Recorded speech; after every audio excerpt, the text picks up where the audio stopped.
in this. I don't know what's happening. I'm not streaming anything. I'm not doing anything, but for some reason, YouTube has decided that I don't deserve frame rates. That's okay. Anyway, hello everyone. Welcome to another weekly Thursday hangout stream where I just kind of chill and don't really do anything. I did want to bring up that I have actually seen a couple games here and there that might be something worth kind of bringing up on stream or being able to like play on stream a little bit perhaps. Hi, Cyber Ninja. Welcome in. I found this game the other day that is, I'm trying to find really good, like audience participation Twitch enabled streams, where I can, like, there's this one that I saw. It's called, like, it's something about a burger store or something like that, where you run, like, a little burger shop. And you have, like, your audience members come in from Twitch and they can chat with you. They can come up and, like, order food and then all that sort of stuff. But it like creates a little character. Very much I'm trying to like get after the same vibe that we had with like when we were doing Cult of the Lamb. Because that was so much fun. Hi Nodster and hi Mariak. Hello, hello. Good to see you guys. It was called Bergie's Cozy Kitchen, I think it's called. Yeah, Bergie's Cozy Kitchen. And you full on have a, let me show you guys this actually. Hold on. It's a Twitch enabled thing. And so you can go through and you can have like a little burger stand. It's really small, but you make burgers and then audiences can come up and like order food from you and you like can get yeah, there we go. And they can like chat and things like that and you get money from them. And then I don't know. I really want to do more streamer friendly games like that, but there's not a category for it on Steam yet. So Nostra says so long as it's not going to raffle to participate. Apparently, I don't know how it's chosen. I think it's quite literally just like a integration, kind of like the Twitch overlay for the other one was. But you can do like I think hot chocolate and things like that too. I've been seeing a fuck ton of people playing it over on TikTok and like talking about them. I don't know, basically the way their audience members bully the fuck out of them. House Duggan says it sounds like a fun game to play on stream. Yeah, it really looks cool. Simon Ninja says, how are you doing? I'm doing good. And then Miriak says you can accidentally burn stuff too. It gets hectic. It's still in early access. It's still $7. With a $2 like Halloween expansion. So maybe next Halloween we'll do some really cute like special edition of that. I think that'd be really fun. But I want to find more games that are in that category and I don't know what to look for. Arcade short comedy. Yeah, this is not a live stream chat integrated game bundle exists though, but it's not quite the same. It's not like where the audience can be an NPC in it, you know? And that's kind of what I'm looking for. Let's see, Yves, hey. And then Amirax says another streamer friend of mine played this with their chat on Twitch about a month ago. It's fun. Yeah, I've seen a lot of people who will be like, you remember that trend where people were talking about ordering sandwiches from Jersey Mike's Way, or something like that, and there were so many people in the clips that I saw walking up to the burger stand being like, "Hey, go into the back and have your way with it, and then give it to me," and all that sort of stuff. Natsu says, "Did we complete Cult of the Lamb?" Not going back. We didn't complete it actually. No, I don't think we did. We just kind of dropped off it because we were doing charity streams and stuff like that. We could go back to it. I also recently picked up Yap Yap, which is really fucking funny. It's like the newest friend slop game, and I hate the term friend slop. Fucking hate it. It's just so low effort compared to like the effort that's actually goes into it and the community behind it. Cyber Ninja says, "What's going on?" I honestly don't doubt. We're just talking about games to do on stream.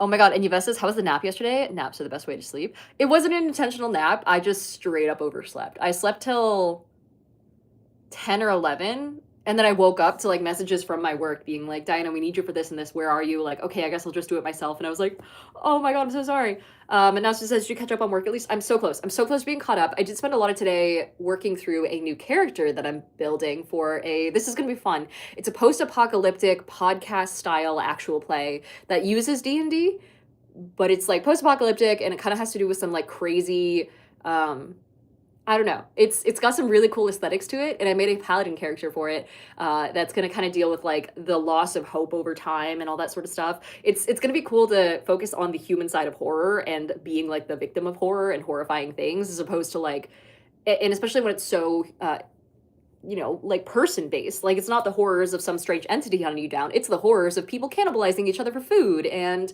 like not like trying to betray you, and like the kind of the horrors that the Walking Dead folks really dealt with, right? And so I was building out that character for a lot of today. I'm pretty proud of her. So we're going to be playing the first session today, and I'll have more to share on where you guys can find that later. But we're gearing up for a cool apocalyptic like mini series. Essentially, it's gonna be like 15 to 20 episodes, is what I've been told. So, House Duggan says I hate when I wake up in the morning thinking I overslept, but it turns out that I don't actually work that day. I have never had that happen. Oh man, I think if anything, I've had it happen where I wake up and I'm like, oh my God, what the fuck is happening? What time is it? And it's like 2 in the morning, and I'm like, oh, okay. And then you blink, and then you all of a sudden it's like 8, and your alarm is going off for real this time. I hate that sort of shit. Nasser says Diana needs AI at work. Help her get work done. Ugh, my work is so pro AI. It's insane, but like they're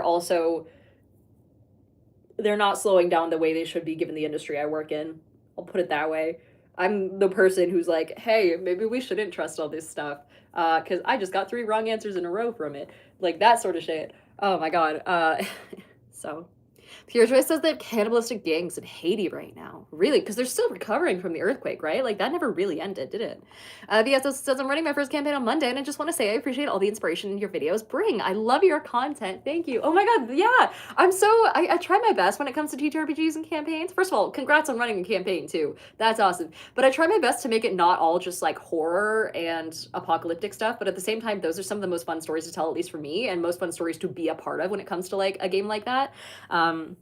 Especially because it's such a fun challenge of finding new ways to horrify someone that isn't like jump scares and visuals, because you can't in a TTRPG. So I find that to be such a fun challenge. So that's usually what I spend the most of my time thinking about in terms of games. But I always get afraid that I'm not teaching people how to do games enough, like outside of that. So I don't know. Boss says I didn't know you streamed. What's up? Yeah, it's only every Thursday on YouTube specifically, on this little like mobile platform. But every Monday through Wednesday, I do stream over on Twitch and YouTube and Instagram.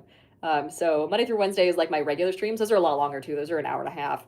And then here it's just like a Thursday catch up, like hang out, say goodbye for the weekend, essentially sort of stream. And then tell you guys what's happening, talk to you guys a little bit more one-on-one without distractions of the screen and all that. So Yvette says I was so stressed starting to find a new job since I managed to wake up super early. Oh, needed to wake up super early. So I kept falling asleep and waking up in panic 5 times. Dude, yeah, that'll change your fucking life. It's like you miss one college class and then you're like scarred for the rest of your existence about whether or not your alarms actually work. It's like a weird form of conditioning, essentially. VS says now your content has been chef's kiss so many good times. Oh, good. I'm so glad. Or good ideas. Yay. And then Pure Joy says, did you see the movie War of the Roses? I have never even heard of War of the Roses. I've heard of Rule of Rose, the like banned video game from forever ago. It's like an old Sony game, I'm pretty sure, but I can't remember. I don't think I kind of like understood a little bit of the gist of the plot, but that's content that even I wouldn't touch or adapt into like TTRPGs. But I've never heard of War of the Roses. Lines of Reason says, I'm having a lot of fun doing Vampire the Masquerade horror, finding new ways to direct the party to the horrors of the modern world. Oh, God, yeah. That sort of stuff is fucking sick. I love that sort of shit. Also, Yves says, do you prefer weighted blankets over regular ones? Because regular ones are great, but when you need it, nothing can beat the feeling being crushed by comfort. Yes, but I sweat like fucking crazy. I don't know. I haven't had the heat on in my apartment, but for some reason, I guess it's just having black bed sheets. I'm like, I wake up in a pool of my own sweat consistently throughout the night, and I know a like weighted blanket is only gonna make it worse. But I do have a heated one. I have a heated blanket, a weighted blanket. I got all of it. I got like 17 pillows. Ugh, I don't know why I did this, by the way. I was just fucking around with my hair because I kept seeing it and saw how shiny it was in like this specific studio lighting, and I was like, oh man, it's kind of cool. Let's see. Pure Joy says, you talk super fast. Are you from New York? No, I'm half Mexican. If that Latin vibes, we speak pretty fast. I'm actually prepared. Speaking of characters and D&D and TTRPGs and things like that, I am preparing a character for Maddie's Valentine's Day game. We're doing a Valentine's Day Monster Hearts one-shot. And for those who haven't seen the previous 2 iterations of her Monster Hearts games, basically what we do is me, Madaloon, Kiki does stuff, Hugger Muggard, James, and Hannah plays D&D. We all get together, and every year we do one holiday event, one special one-shot in a game called Monster Hearts. Monster Hearts is like a very queer-centric, like youth-centric like kind of angsty teenager sort of tabletop game. It's powered by the apocalypse, so it's just 2d6. And what you do is you play as literal monsters while they're going through puberty and the woes of high school, and where everything seems like incredibly important. The monsters are used as an analogy for things like addiction and sexuality as starts to burgeon out and all that sort of stuff. And so the first time we did it for Halloween. It was like a Monster Hearts Halloween one shot, and we did it as like a murder mystery, but with like so much drama. And then the second year we did it as a Christmas one shot, which was so fun. But my character from the first two episodes got murdered, so she's no longer in the game. So I had to create a new character, and the new character is actually going to have a lot of like Latin culture built into her. So I'm kind of excited. At the same time, I feel bad for Maddie because Australians don't know shit about Mexican culture, and so I'm kind of like, hey, I also don't know a lot about Mexican culture, to be fair, but like, here's what all this means, and here's what Day of the Dead means, and all that sort of stuff. So I'm excited to reveal her. Pure Joy says, what's a dark saint in Mexico called? Is there a dark saint? No way. Wait, because it's the new episodes are going to take place in a Catholic school. And so it's like a Catholic private school. Hard left turn from the first couple episodes. And so I really want to like, I don't know. I won't spoil too much more, and I won't spoil what the others are playing, but I think you guys should really see it. If you haven't seen the first couple episodes of Monster Hearts 2, they're really fun and really intense and really good shows. Rest in peace, shit Dave, by the way. House Duggan says, is anyone else making new characters? Well, who died last time? I think it was just me that died. So you'll have to ask the others. I had to make a new character no matter what, but I'm not going to spoil what the others did yet. Ashum says it'd be a cool opportunity for all of you to learn more about Mexican culture then. Yeah. Oh, there was another game that I was going to show you guys. Oh my god, what was it called? It's a game where you have to... Fuck. Steam game where you learn... Where you don't know the language. Yeah, it's a game where you don't know the language, and you have to, like, figure out what words mean, but the game doesn't tell you what the actual, like, answers are. Fuck. It's very much like No Man's Sky. Where is it? Shit, I'm trying to find it. It's not Lingotopia. It's not Missing Translation. 7 Days to End With You. That's what it's called. I saw it briefly on TikTok. But speaking of other cultures and language and things like that, it's like a game where you go across like 7 days trying to build the Tower of Babel. Not quite. So I think it's like, here, let me show you. So this is what it looks like on Steam. It's called 7 Days to End With You. And straight up, you wake up in a house with this random stranger. You don't know what the hell happened. You have amnesia, and you also don't know what she's saying. You just get these like little random messages, and the only way you can communicate is by doing like affirmative like motions or negative motions. And then you can like do your best to like learn the language and try and, you know, speak with her, try and figure out what's going on, discover what happened to you. And the entire game is like almost in a foreign language, but it gives you notes that you can use in order to kind of like, you have like a notebook essentially, so you can write down what you think everything is, but it doesn't tell you if you're right or wrong. And so but then it like helps you, and it's like, oh, okay, you think this word is this, so now every time you see it, you'll think it's that, and it'll give you an option. So I don't know, it looks really solid, honestly. Like, yeah, it's like a language puzzle game essentially, and I feel like it'd be really fun. I also think that like not knowing a language of a place is scary, but I also think it's kind of fun. Like yeah, the, what do you call it, I don't know. It's like when you walk into a random grocery store and you're like, man, I don't know what this is, but all this food looks good. You point your phone at it, you Google Translate the package, and then it's like, hey, like, this is what it is, and here's how you cook it. And then, I don't know, I think it's fun, and I think it's weird when people don't want to try, at least make an effort to try and understand what's going on around them if they don't understand stuff. But that's also on my wish list now, so might play that on stream as well. Yves says, what's your favorite class to play? One of my favorite ones to play is a rogue who's obsessed with money, or a kleptomaniac, but he's lawful evil, so he tries to trick people into predatory contracts. That's actually fucking hilarious, because that would be an amazing, like, charisma build as well. I think that'd be fun. Oh, and Ashim says, do you have any places on your bucket list that you'd like to visit? Not really. I really like Australia. I would just like to go back to Australia again. It was just fun. It was great. It was cozy, and the money goes really far out there. If anything, maybe the Galapagos Islands for the sake of the, like,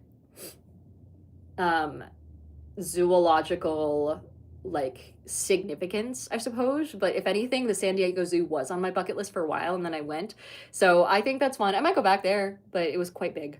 Kasem says, is this Twitch and YouTube or just YouTube? This one's just YouTube, so hello. And then, I mean, if you guys have bucket list recommendations, let me know. I've been to Switzerland, I've been to Mexico, I've been to Canada, but not really, only like BC, like the very lowest parts of BC.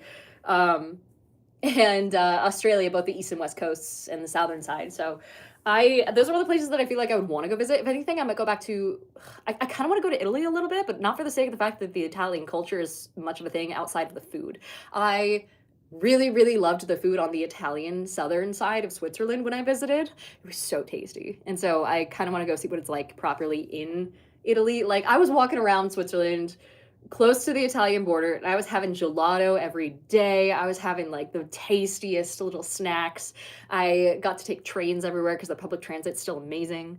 Ashim says BC still counts. In my opinion, I think I went when I was a child, like a teeny kid, and I went to an insect zoo up there actually. It was pretty cool because the insect zoo was just like this house-shaped building, but every single room had these tubes, these plastic tubes going into the walls and then through each of the rooms and then down. It almost looked like the same way people arrange cash shelves, but they were meant for cockroaches and ants to like move through so that you could see them while they're like crawling around above your head and things like that. And then they took out these giant tarantulas and all that sort of stuff. Yves says, have you ever been to Vancouver Island? Awesome views and hiking trails. I haven't. I really haven't. I feel like I should because it's so close. And I have so many friends that are up there in the tabletop space up towards Vancouver that I feel like it would be it would be a useful thing to do like after PAX West or something like that, you know? Just swing up and say hi to everyone, record something, head back down. I know up in Canada, I don't know what side it's on, but they recently put out an Airbnb, which is like a D&D based Airbnb, based out of not actually Airbnb, but like some sort of company that I think is a third party sort of thing, doing vacations that are kind of nerdy and things like that. And I think that's up in Canada. I don't know if it's our side of Canada, like the West Coast or the East Coast or somewhere in the middle, but I saw a bunch of Canadian friends go up there once and it looked really fun.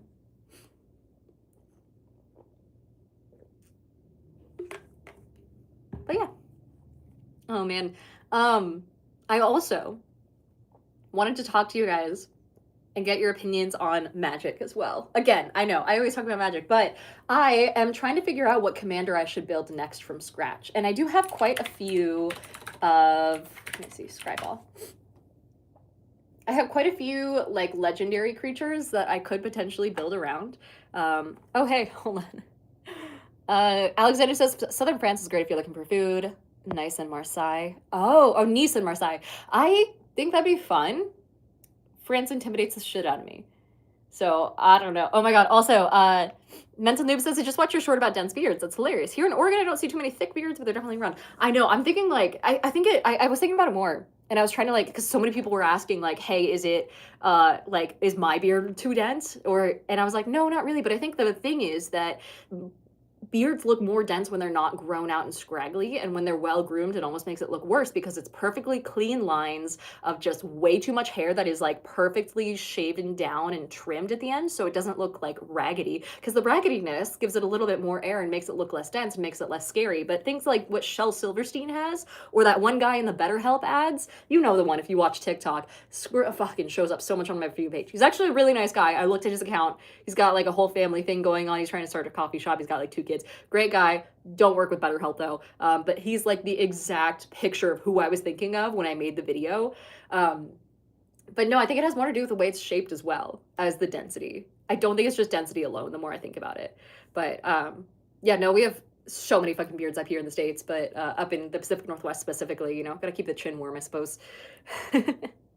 Lines of Reason says beards that eclipse the center too much. I did have a lot of people also talk about the fact that they were happy about what I said, because they were like, it's giving me thin beard euphoria, or they're like, thank God I have a really thin beard, I'm glad it's not off-putting. And I'm like, I'm not saying it's off-putting in general, I'm saying it scares me, like in the same way that some people are afraid of worms or whatever. Just personally, it's just weird, you know. I have a friend who has like an incredibly thick beard, and I told him that. I was like, hey, your beard's kind of scary, dude. And he's like, what? And I was like, yeah, it's just like too thick. And he's like, okay, what am I supposed to do about that? And I was like, I mean, nothing. I just want to let you know that if you see me staring at your chin a lot, it's because it's dense. It's like dense. And he just kind of stared at me for a sec. Let's see. V says, any advice for a new DM? Yeah, I have so much advice for a new DM. My entire TikTok channel and YouTube channel, for the most part, there's like playlists that have a lot of advice. But a lot of my advice is tailored towards whatever you're running. If you're like a brand new DM, just run a module. It's okay. Not everything has to be homebrewed. You know, I think that honestly, a lot of people force themselves into homebrew when they don't really need to.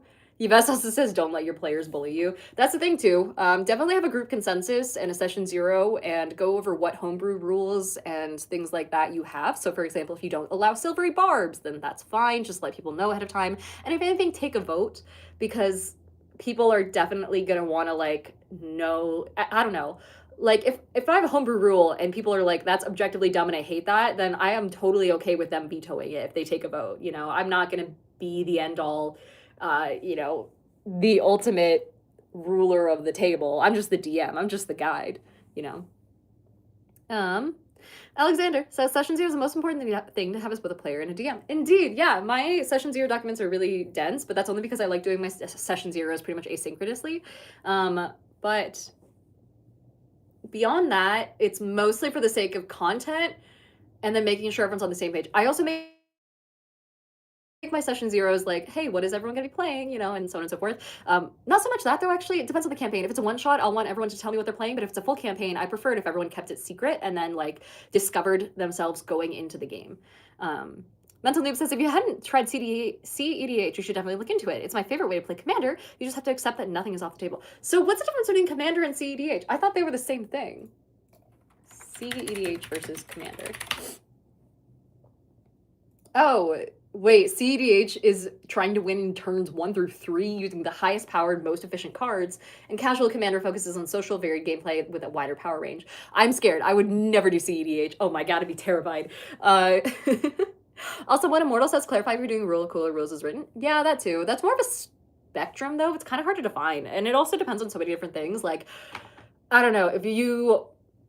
I'm very much a rules as written person, and I feel like that's a very hot take, and I don't talk about it very much because I don't want to get yelled at by the internet, but I'm very much like, hey, if the rule says this, I'm not going to fuck with the rule. You know.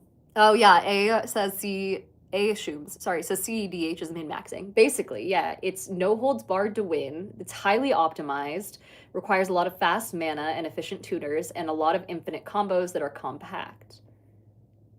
Ooh. So it's exclusively power levels 9 and 10. I didn't even know they got that high. Let's see. Oh, it's competitive EDH. Oh, I see. Gotcha. Oh yeah, Yves says if you're new, not doing carrying capacities because it's not relevant to the campaign, makes it easier to manage. Exactly. I don't recommend that a lot of people do carrying capacity. I just do it because I, as the DM, give my players a bag of holding really early on so that way they don't have to worry about it. But I want them to worry about it while they're at a low level and in like first tier, for example, gameplay, where I want them to not feel incredibly powerful yet. And I need them to make sure that their priorities are in order as they grow into their character, if that makes sense.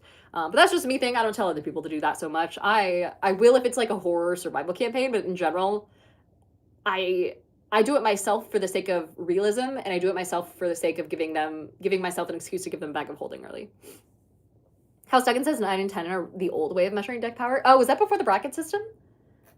Oh, okay. Man, and now I'm getting Tolarian Community College's videos, which you guys have been recommending like crazy, by the way. I've never met those guys, but they seem chill. They were like it's that and Mauled number one thing in my comments that people were saying I should go look at. Mauled and I are not friends, but we're like acquaintances. We hang out on the same Discord servers and things like that. Same with Z, their partner. So yeah, I know that guy. He's chill. He's funny as fuck too. Oh my god. I don't know anyone in Tolarian though. One Immortal says I use rules as written in some 5E's, but in 5e descriptions are very loosely worded. Like catch missile and projectile works with cannons and bullets. Yes, it does. And, you know, if someone wants to come up to me and be like, hey, I could catch a cannon, I'd be like, you know what? If you can catch an arrow, I think you can catch a cannonball. Like, you know, I think that works. The professor is also Oregonian? He lives in Portland? What? Oh, so he's definitely been to PAX East then. Or West, rather. Do I know this guy? He looks like Brian Kibler in a different font, is all.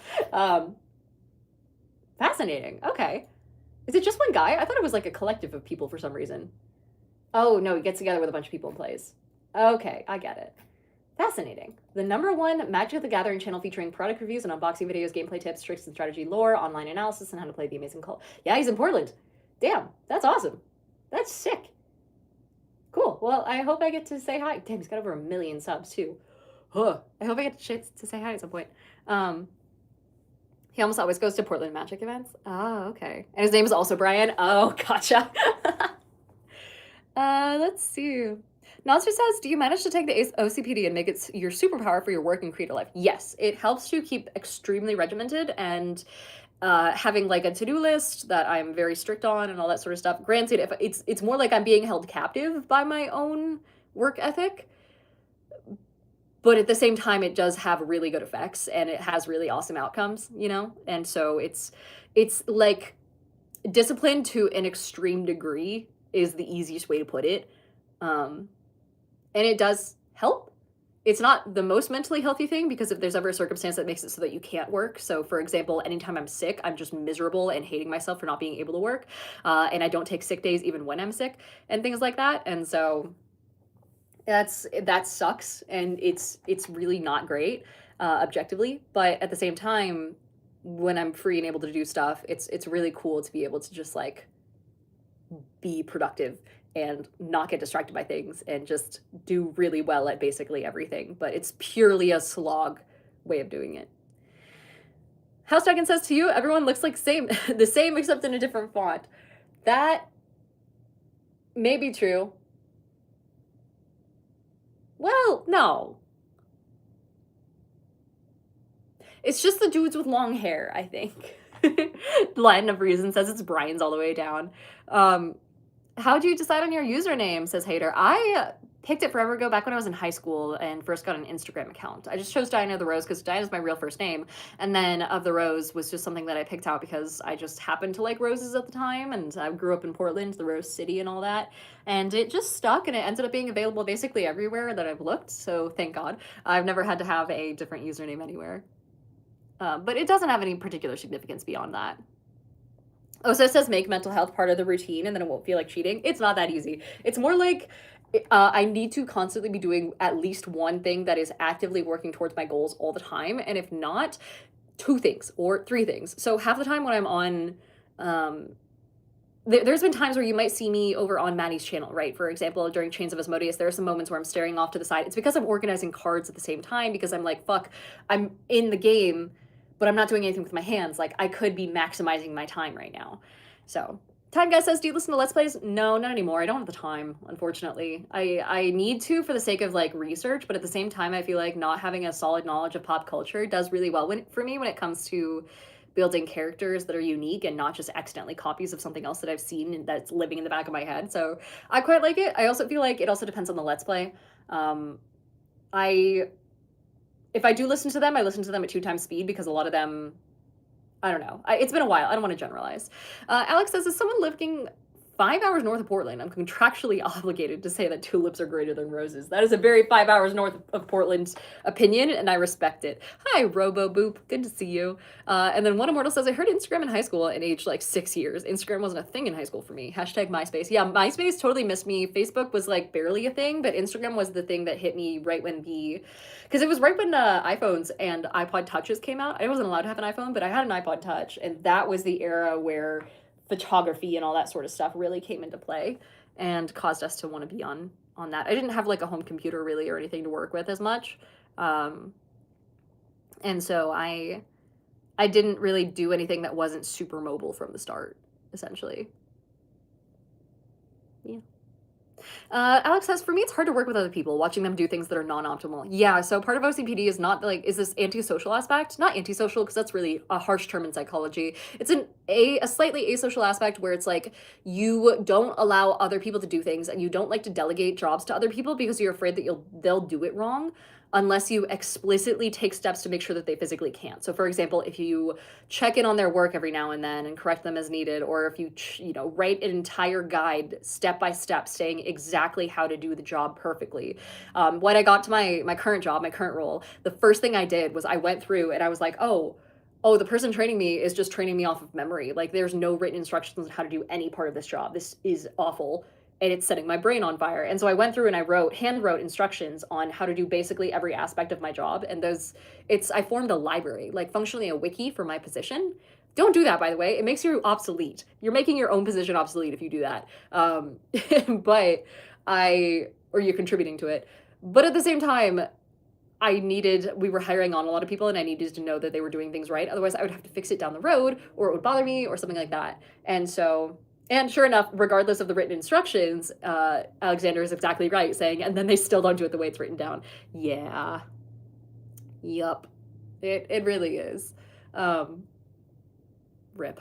But yeah, Miriam says, this is my life now. I've told people multiple times that the standards of what I expect, and they are already written.